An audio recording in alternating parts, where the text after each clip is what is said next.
This is the HobbyKing Hawker Tempest, the 800mm model. It is one of the nicest out-of-the-box models I have ever come across. Everything from the detail in the pilot to the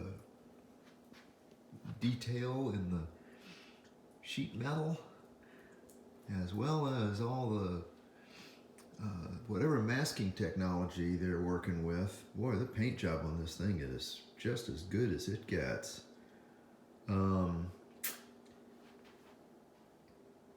That paint job, believe it or not, actually makes this thing very easy to see in the air. When you're looking at something that's this small, typically they're very easy to lose in a bright day, but this guy is just fabulous. Those invasion stripes really set him off. Now, he does not have retractable landing gear, and people do fly this thing as a belly lander and have a lot of success with it, and I think a lot of it has to do with this oil cooler down here taking most of the brunt from the landings, and the fact that it's a 4-prop, so the actual amount of prop that's exposed is not very much, and typically apparently it doesn't cause much in the way of prop breakage. That said, I'm going to introduce you to everything I have been able to discover about this plane. The first thing I'd like to tell you is that, number one, this is from HobbyKing, and if you buy an aircraft from HobbyKing, this one was $109, at least when I bought it. But you can buy, if you watch the website, you'll notice that it says that there is an option for free delivery, and that's where you kind of get hit. Shipping this plane is $20. So you'll notice in the website that this plane is being actually sent out of their US distributor, and if you buy 2 of them at the same time, you're over $200, and you won't have to pay for the shipping. At least that's the way it looks like to me. So I would strongly advise you to do so, because it's an inexpensive plane. It's incredibly well built. It's a really tough little bird. I mean, I have hit the sister model so many times that I've been just amazed that the amount of damage is so minor. Speaking of damage, I'll show you what became of the sister model. I had a unfortunate takeoff where I went up and tip stalled and came down on the nose, and that's really all it did. Now, the damage in here is not all that significant at all. I'm going to sand this all up and paint it and get it all fixed. One of the things that is a subject of discussion in other videos is how to get this prop off once you break it. And it's not as obvious as you would think, and you'd really hope that somebody would have said exactly what has to be done. And it's pretty simple. It is this. When you look down this hole here, you can see a grub screw down there. Okay? That grub screw is a 1.5mm Allen fitting. Now, for some reason, my little screwdriver, which says 1.5 on it, just does not work. It will not grab that thing. You really do need either a true Allen wrench or something like this, and it is definitely a 1.5. It is not a 1/16. You will strip out the screw, but if you get this thing down in there right, you can hit that thing and it's exactly in that hole, okay? It's tight. Now, what do you get when you unscrew that thing? Well, I'll show you how that works. In the plane itself, where the motor mounts, you have a situation that looks like this. In my case, that nose over broke the little spindle that came out from here that was holding the prop.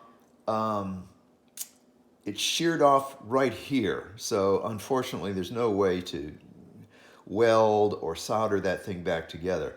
But what actually is going on is that this round hub here sticks inside the motor mount in there, and the grub screw pinches it and holds it in there like that, okay? So when you pull out that, when you loosen that grub screw, this whole assembly will come out.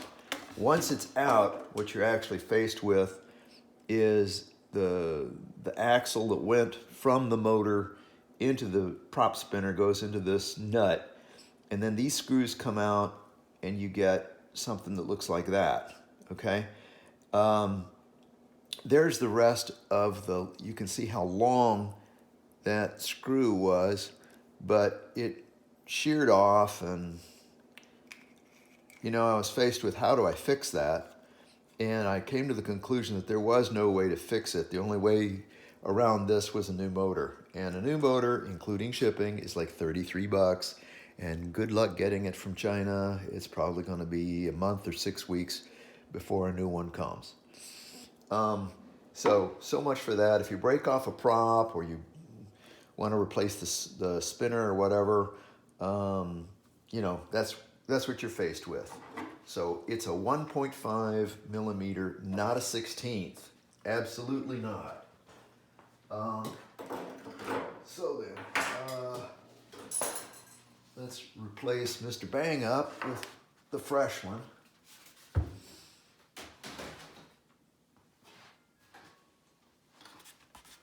I want to talk a little bit about what I changed on this plane versus how it actually came from the factory.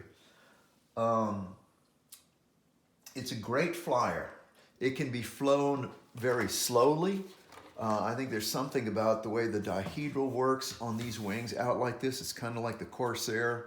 Has a way of really being stable in the air, particularly at low flight, low speeds. But like every warbird, it's kind of twitchy, and the wing loading on this thing is going to put you in a position where, boy, I can't believe how slow it'll fly, and all of a sudden it just falls like a rock. So you got to be ready for that and do your testing of that particular event up at some altitude, because this guy tends to spin for a while before he straightens out. When you get into a tip stall, hit the gas and pull back on the ailerons. It'll, the elevator, it will snap out of it if you approach it that way. These planes are very tough. You wouldn't believe how many times I've hit the ground with this thing and had almost no damage, with the exception of that nose over, and I mean, it hit really hard, right here on that plane. All right, now this plane comes equipped with a gyro, which is a stabilization system that is very impressive. I'm a fairly new at this, and I have always used Spectrum, and I have relied on Spectrum's safe technology in the past to kind of help me stabilize what I've been flying, and this was my first warbird. Warbirds are touchy, they're quick, they're twitchy, they really respond very easily to any slight movement on your sticks, and I really needed to be more confident about my first warbird, and this one's stabilization system is has to be described as aggressive. It'll fly the plane for you. It is that level.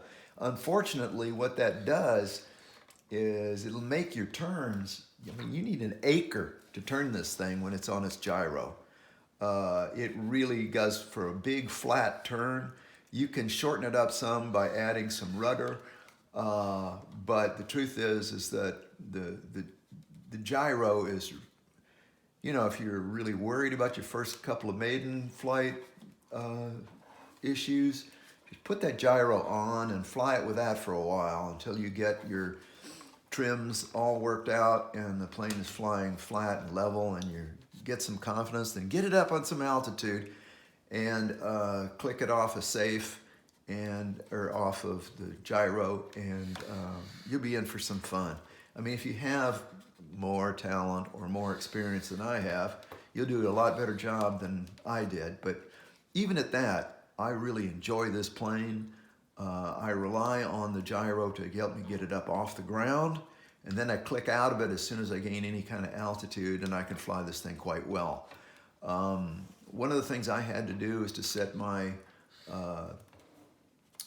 rates and expo really soft. I fly this thing at a 25% expo, and I have 3 different rates starting at like 85%, 75%, and 65% on the ailerons only.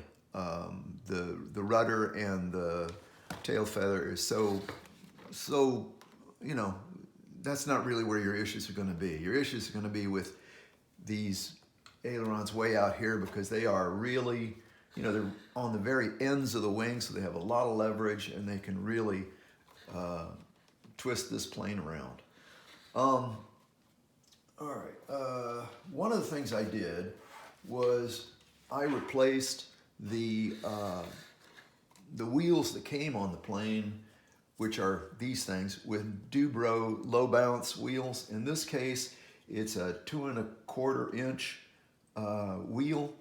I mean, if you think about it, that is one hard wheel. This guy can squish up like nobody's business, you know? And I'm such a lousy lander, I need all the help I can get. The other thing about what I did here, which is very important, is I kicked this part of the landing gear further, which rakes the wheel out further in front of the plane. Typical warbird tail dragger, this guy has a tendency to nose over big time when he's trying to take off. So particularly in the grass, I wouldn't advise flying this thing off of grass at all. I fly it off of a hard surface, and I just can't imagine being able to even get it off the grass. But in any case, what I had to do to get this Dubro tire on here is you pop off this little bitty C-clamp right here, and then you can get to the whole thing. What I had to do first is to literally sand the tire markings off of the rubber on the wheel. I used kind of a little weird looking sanding block that is actually pretty unique. It looks like this. You can just sand and get those letters right off of there. So you can see the letters here, maybe not, but when they're sanded off, it's nice and smooth. The other thing I had to do was to get in there and sand off that part of the assembly. You can see how the paint's missing right there. To get it to be able to spin smooth and quickly. When you go to changing the rake on that, on this whole thing, when you go to twisting it, it's going to try and break this plastic piece. So you got to squeeze it as hard as you can and twist it. And they're really stout landing gear. I mean, it's unbelievably tough. It'll tear the wing mount out before any of this stuff comes apart. It's a really tough system. Let's see now. One of the important things that they really don't ever tell you about, and it's a pain in the butt that they don't, is that you're going to have to add these weights to the nose. In my case, I found that 5 weights.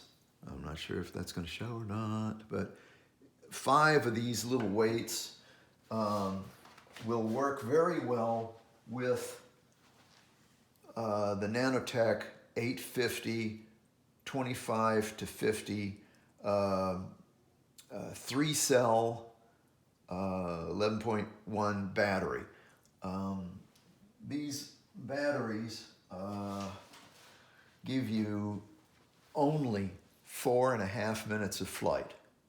And I'm telling you, it's 4.5 minutes to almost to the second. You got to be on the ground by 4.5 minutes, or that plane might just quit in the air. I've had him do that once. I have learned to fly out over the tall grass once I leave the airfield, just in case something happens and I wind up coming down.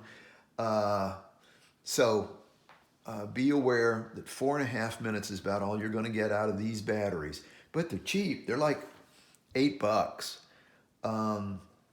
So you can get 4 or 5 of them and, make the best with that. Now you're going to have, with this battery, you're going to have to add these weights.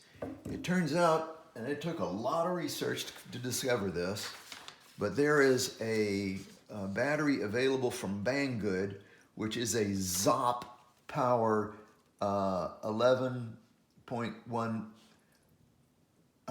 1000 mAh 3S 30C battery with a JST plug. You have to have that kind of plug. No matter what battery you buy, you need that plug, or at least some way of combining an XT60 or whatever with where you have a male JST plug to work with. This battery weighs 86 grams, whereas this battery is 69 grams. So in a way, I suspect that it is actually possible that the combination of weights that you're going to need is going to be much lower if you go with this battery. You'll get more flight time, a little bit more power, but I can't attest to that as I haven't done that yet. This particular battery from Banggood is $18, which is, getting up there now. That's at least 2 of these. So, pick and choose your poison there. The actual battery bay up here is 22 by 34.5 by 80 millimeters. That's the available space that you have, provided you use the receiver that I did. These batteries here are 17 by 34 by 68. So basically it's this battery plus another maybe 1/2 inch, maybe 5/8 in length. It's a little shallower than this battery and just a little wider than this battery, but it happens to fit the battery bay really well. This battery sitting in there, you have to put it all the way forward and put it in there, and you can see it's loose on either side. This battery here is going to be the exact size of the available chamber. So, that's a decision you're going to have to make that I can't help you with. Now, something else that's very important is that because this space is so small and there is no place else to put your receiver where you can get to any kind of bind situation, you got to put that sucker right there. So what I did was I used an AR620, which is a Spectrum receiver. It has internal antenna, so you don't have to worry about where your antenna's wires are lining up or getting in the way of a very small space. It's a very light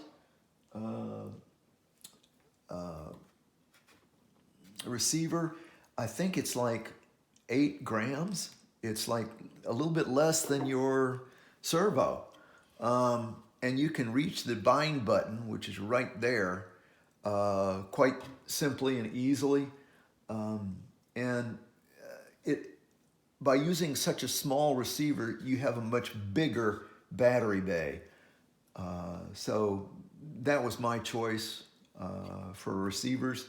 And it's only that an AR620, you can buy them all day long for 49 bucks. So that's, and they're an excellent receiver. They're a 6-channel receiver. Now, let's talk a little bit about the wiring in this plane, because it had some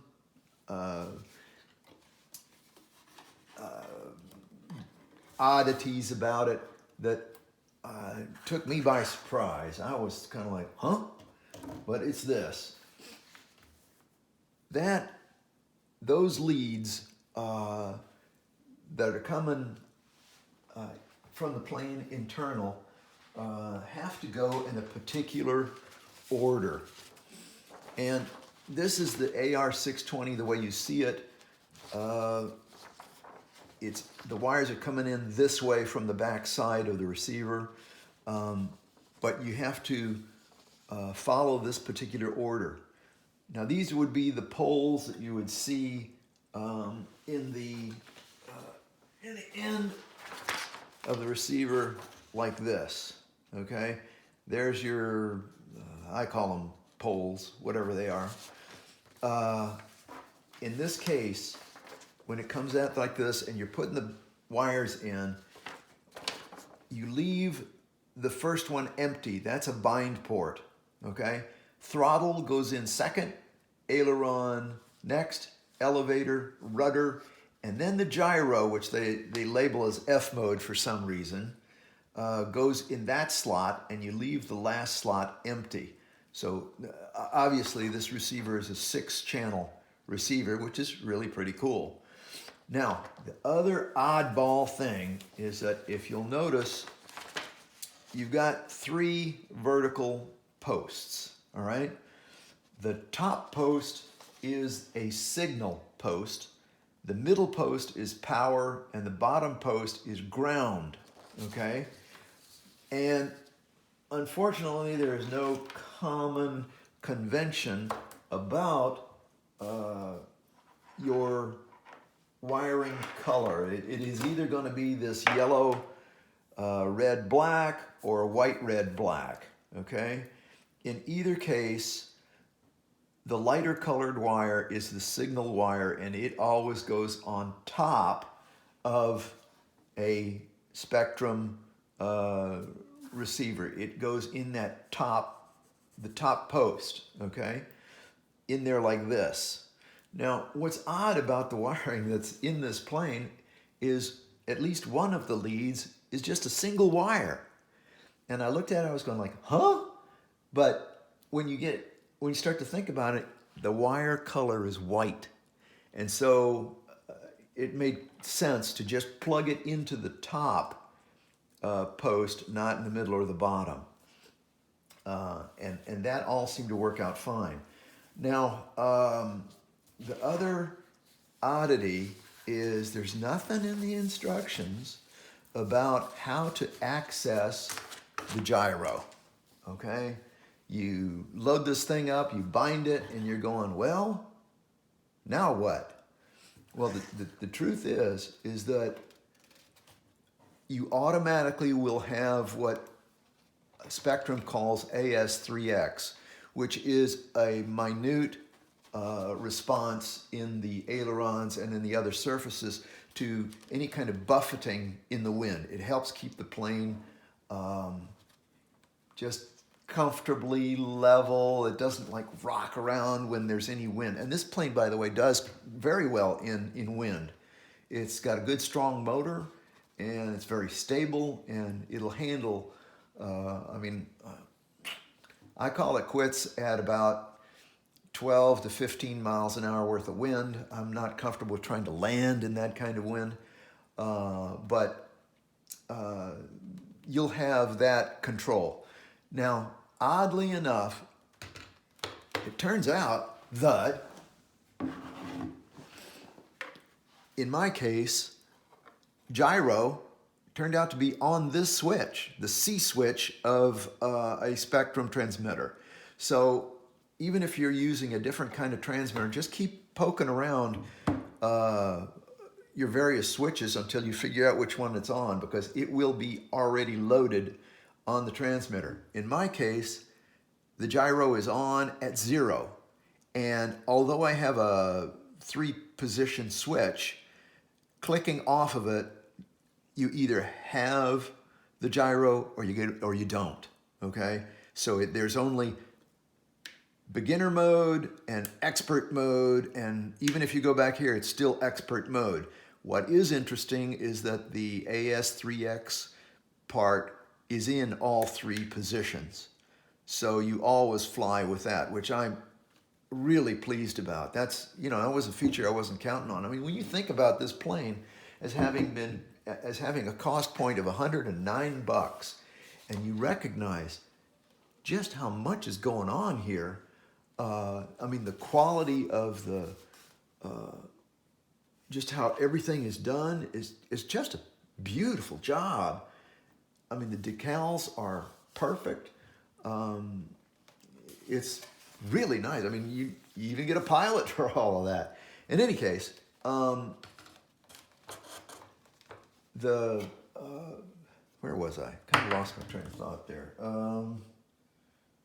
Anyway, for $109, having a gyro system that's as good as it is, and in a quality plane like this, and everything that goes with it, this is a great buy for the money. So go ahead, buy 2 of these suckers, save yourself, literally, if you were to buy 2 of them, you're gonna pick up $20 of shipping on each one. You'll save $40 if you buy 2 at one time. And it'll save you from being in a situation where you break a motor and now you're down for a month. All right, so let's see, one other little minor thing is that I mark my CG points by cutting off the tip of one of these typical sheetrock plugs. I just cut the tip off and glue them at the suggested CG. Now, the suggested CG on this plane is from 55 to 65. Don't do that. Go with the 55. It really does work. Something else I did, which you may not be able to see, is I've put a washer underneath the screw here that is going into the wheel assembly. I guess what's really happening is that screw goes in there and expands the plastic, and that's what holds it in there. It's a pretty tight fit to start with, but I put the washer on there just to make sure that it was over that thing. That way I'll be sure that it rips out of the wing instead of just comes out. Probably shot myself in the foot. One other important thing to talk about is where did I put my nose weights, okay? I really don't like sticking them outside on the plane itself. That just seems really ghetto to me. So what I did was I took an X-Acto blade and I cut a mortisized cut, you know, like a 30-degree angle, and pulled this thing out like I was cutting into a Halloween pumpkin. And that leaves you access to lots of room in there.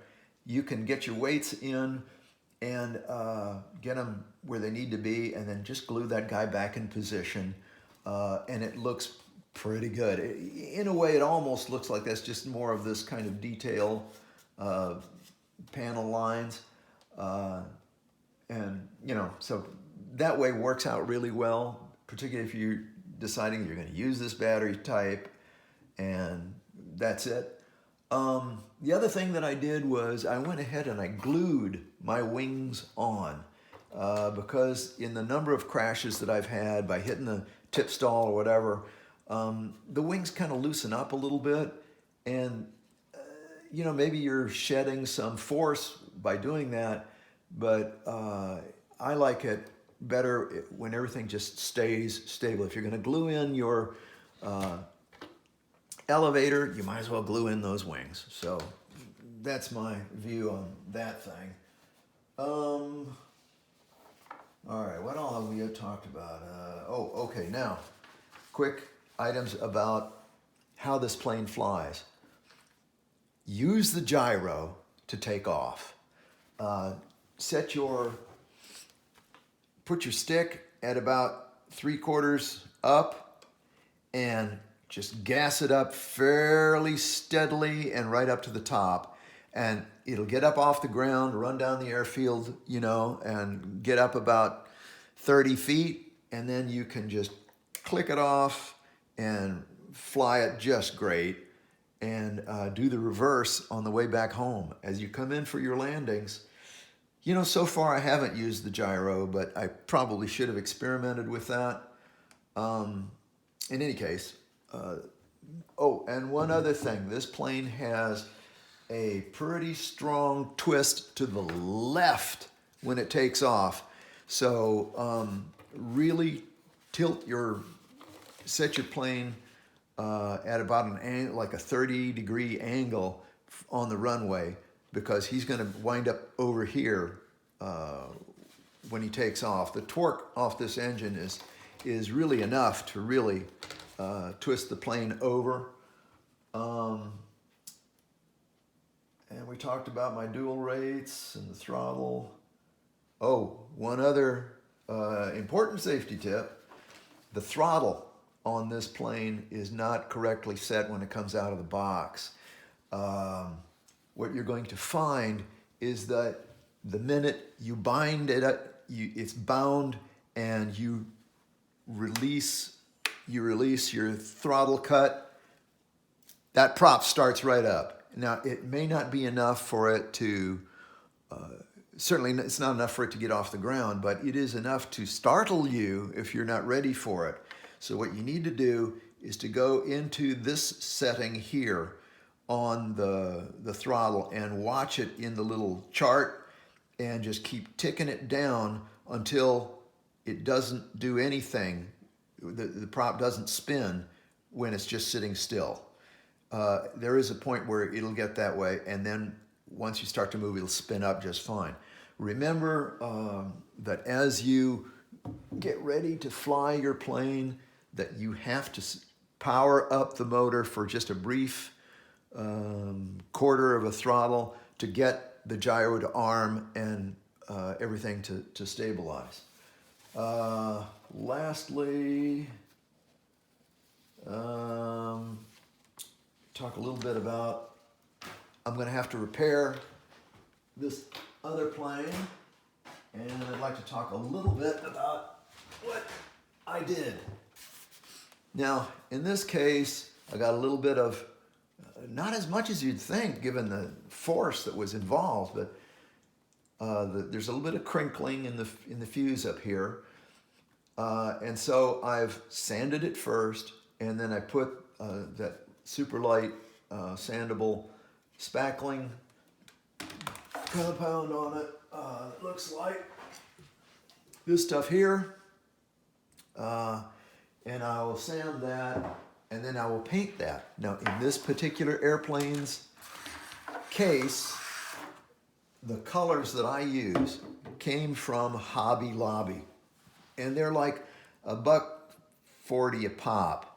Now, you can take the whole plane to Home Depot or Lowe's paint department and have them sample and give you a small test jar of the particular color. I think, at least last time I checked at Home Depot, it was like $8 to get a jar of each of those. But, you know, it'll be perfect, and you won't have to worry about how it's going to come out. But in my case, I'm cheap, and I went to Hobby Lobby and I got this. Now, it's a satin white, okay? And this one here is called Calypso Blue. These are all acrylics. And then this is black tie satin. Now, the black is obviously the black, the white is obviously a match for that, but when you combine these three at just the right proportions, you wind up with a color that is the color of the plane. I used it to like paint over the servos, so I didn't have that black square over there. You can see I've got some nibbling to do here on the end of the wing. But in any case, those colors will get you this blue-gray that they use, okay?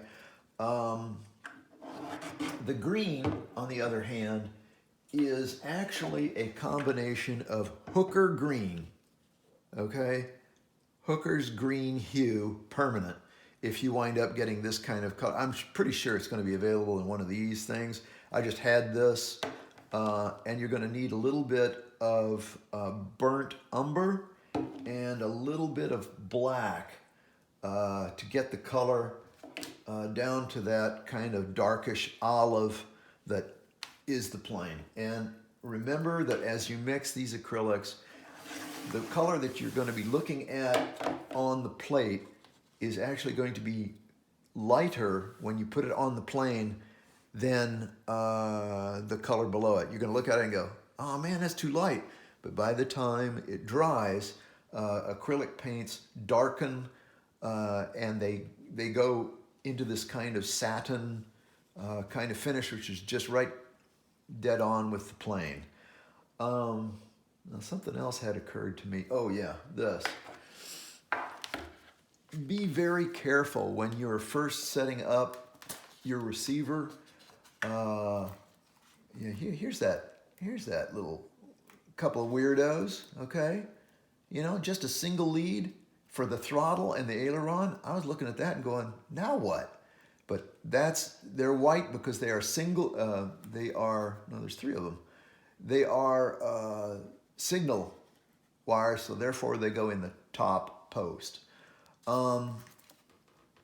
You can see that I used the push of the wires with the receiver to hold the receiver up. And just by any chance, if I'm talking to anybody who's never done it before, a receiver has to be at the perfect flat spot of the plane. If it's inclined up or down, it doesn't matter how much trimming you do on any of your surfaces, the receiver will still think that this might be flat. You know what I mean? So if you're having trouble getting your plane to trim out, it may have to do with the way you have your receiver mounted. In my case, I mounted it up against this surface right here, and that is a true flat, and it's a nice flat. It lasts about that far, so you really can get it in there hard.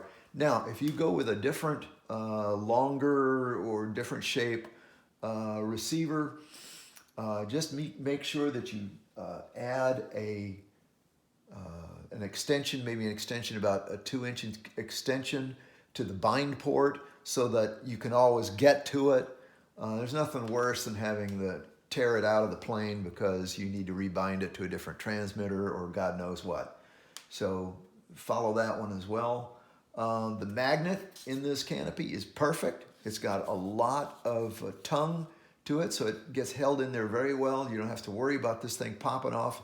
I mean, I have smacked this plane good and hard many times, and the canopy does not come off. Anything else? Oh, one other quick thing. When you go to put stick your weights in, they come with an adhesive backside to them. Don't trust it. It ain't enough. Put a dab of CA right in the middle of it and stick those guys in place with that, because otherwise they can, you know, I'm bad at landings and I tend to bounce once most of the time, and that'll shock those things. Believe it or not, it'll shock those things loose. I think that the foam finish inside is so smooth that maybe they just don't stick as well as they should, but for whatever reason, make sure you glue those suckers in, because if you don't and one of those guys gets loose, you'll find that the plane will do very subtle things. You start to go up and all of a sudden it kicks up because that weight has traveled back from where it should be. And it gives you some very unreliable, just kind of spooky flight characteristics. And you need to try to avoid that if you can. Now, I believe that has covered everything, and I hope that this helps you when you're deciding on whether or not to get this plane. I recommend it highly. It is tough. It is small enough to fit in your car. It's still big enough to see it in the sky very well, handles the wind really well, and if you put some some of these Dubro soft bounce wheels on it, I think you got a better chance of surviving some nasty crack ups, or go with a hand launch. I mean that, put it on gyro, hand launch that sucker and land it in tall grass and you'll be fine with that too. I'm not sure if I mentioned it, but these wheels on this plane are 2¼ inch. They are slightly bigger than the wheels that come on the plane. You can see that the axle hole in the OEM wheel is smaller than what is in a Dubro. The Dubro wheel actually looks like that. The way I compensated for that was I stopped at Starbucks and got some of their coffee stirrers, which happens to fit right in there quite nicely, and then just snipped them off at a level or length that's necessary to sit in the landing gear easily. And I think that pretty much covers everything, and I hope it's useful.